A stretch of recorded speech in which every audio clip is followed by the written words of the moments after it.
اس کے ساتھ ایڈ کریں گے ایران کے اندر بڑھتی ہوئی انفلیشن جو 66% پہ پہنچ چکی ہے. کتنی بڑی مشکل ہوگی ایران کے لیے اس جنگ کے تناظر میں یہ انفلیشن.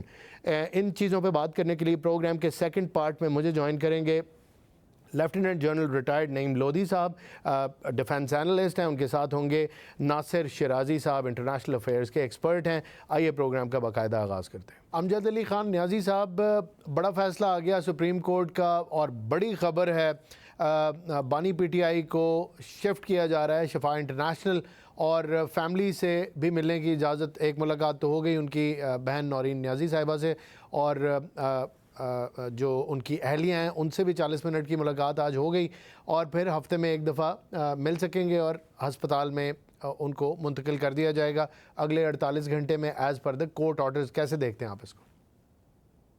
بسم اللہ الرحمن الرحیم. سب سے پہلے اللہ تعالیٰ کا لاکھ لاکھ شکر ہے کہ آخر جس کا ہمیں انتظار تھا بڑے بے صبری سے, سب سے بڑی بات ہے کہ ہم آج تک ہم نے این آر او کی بات نہیں کی. ہم ہمیشہ کہتے ہیں کہ پاکستان کے اندر ہمیں ریلیف ملے اگر ہم سچے ہیں, ہم شفاف فیصلے چاہتے ہیں, ہم عدالتوں سے انصاف چاہتے ہیں.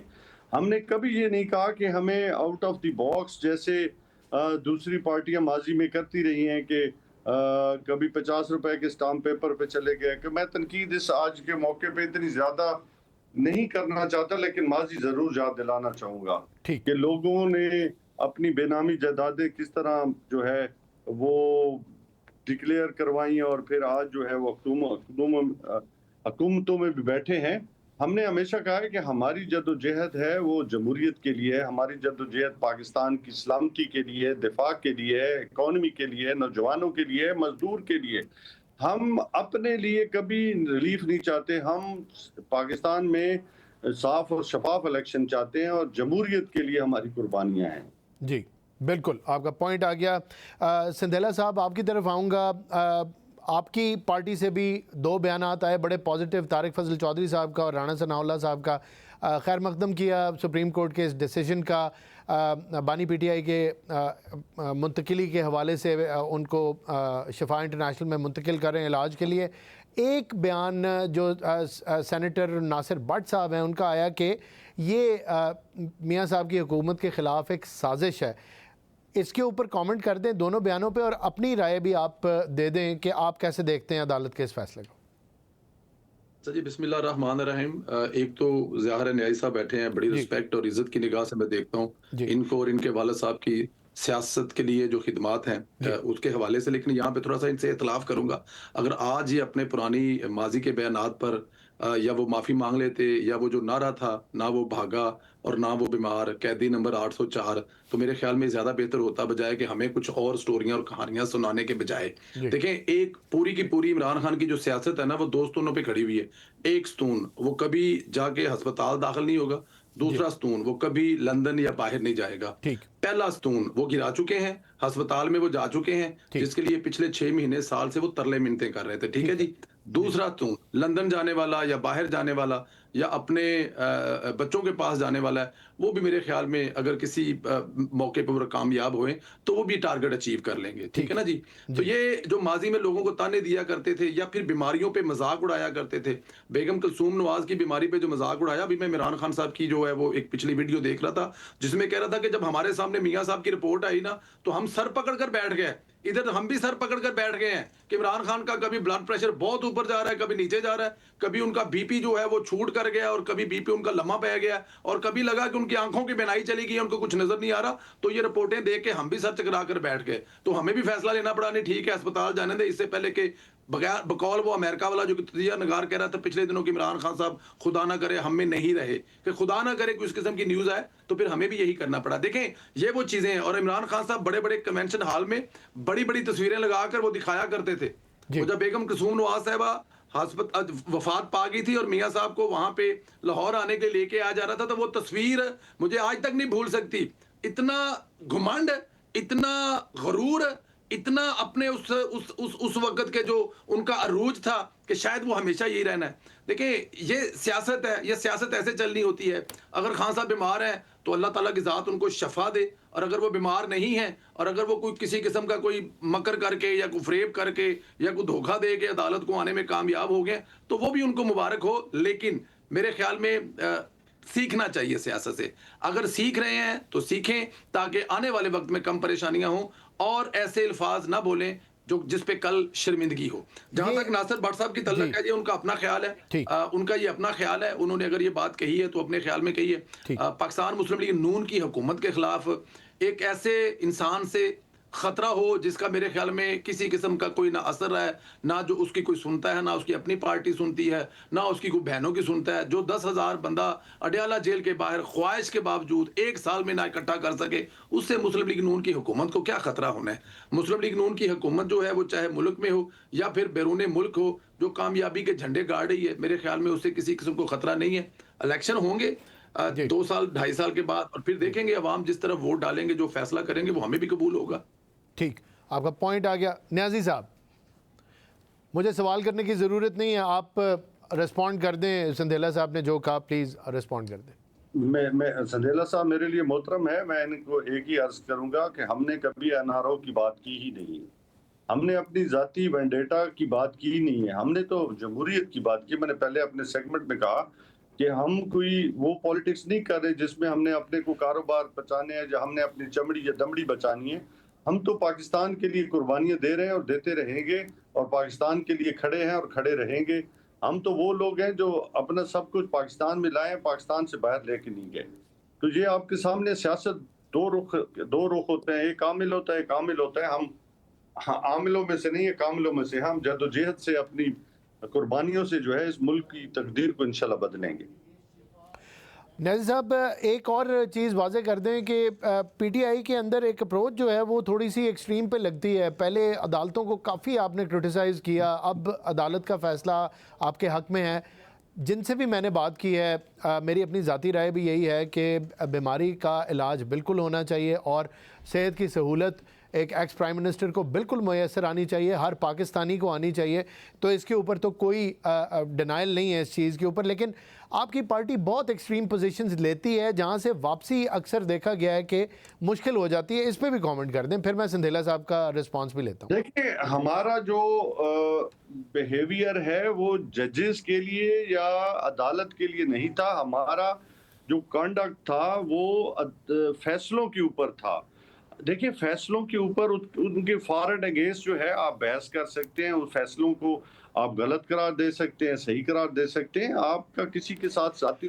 لیکن سر یہ بھی تو پی ٹی آئی کا موقف تھا نا کہ 26ویں اور 27ویں ترمیم کے بعد آپ نے کہا کہ کنٹرول ہے.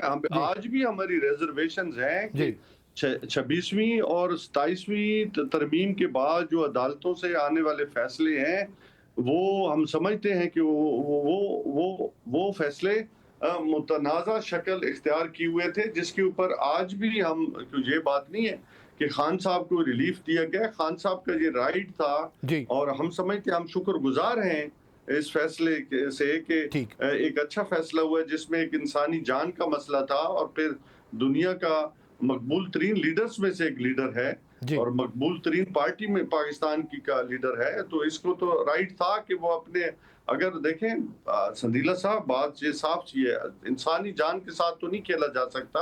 صحت کے حوالے سے تو ہم نے پہلے کہا کہ میاں صاحب کی جب بات آئی تو ہم نے بھی ریلیف دیا, یہ بات نہیں ہے, سب کو ریلیف دیا, میاں شہباز شریف کو ریلیف دیا, ایون خواجہ آصف صاحب کو ریلیف دیا گیا, باقی لیڈرشپ جو جیلوں میں پڑی تھی ان کو ریلیف دیا گیا. صحت کے حوالے سے تو ہم نے کبھی بھی کرٹیسزم نہیں کیا. ہم نے تو ہمیشہ کہا ہے کہ آپ جو ہے این آر او جو ہے وہ ایک علیحدہ بحث ہے. اس کے لیے میں سمجھتا ہوں کہ علیحدہ ڈیبیٹ بھی ہو سکتی ہے, علیحدہ اس کے لیے جو ہے سیگمنٹ بھی آ سکتا ہے. بالکل آپ کا پوائنٹ آ گیا. ناظرین, ہماری گفتگو کا سلسلہ جاری ہے لیکن یہاں لیں گے ایک شارٹ کمرشل بریک, کہیں مت جائیے گا.